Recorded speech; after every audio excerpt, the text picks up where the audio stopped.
ఈ సంక్రాంతి తర్వాత నేను కూడా ఇక జిల్లాల బాట పడతాను. ఇనిషియలీ ప్రతి బుధవారము గురువారము జనవరి నెలాఖరు నుంచి మొదలు పెడతాను అనుకుంటున్నాను. ప్రతి వారం బుధవారం గురువారం నేను కూడా జిల్లాల్లోనే పడుకుంటా.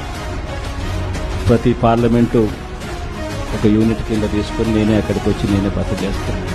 బుధవారం అంతా కార్యకర్తలతో 3 కాన్స్టిట్యున్సీస్, గురువారం అంతా మరో 4 కాన్స్టిట్యున్సీస్ కార్యకర్తలతోనే మమ్మీకి కార్యక్రమాలు పూర్తిగా కార్యకర్తలకి కేటాయించి చేసే కార్యక్రమాలు చేస్తాం. సో అక్కడే ఉంటూ కార్యకర్తలతో మమేకమవుతూ కార్యకర్తలతో తోడుగా ఉండే కార్యక్రమం, కార్యకర్తలకు దగ్గరయ్యే కార్యక్రమం కూడా చేస్తాం. దాంట్లో భాగం కూడా ప్రోగ్రాంలో పేరు కూడా కార్యకర్తలతో జగనన్న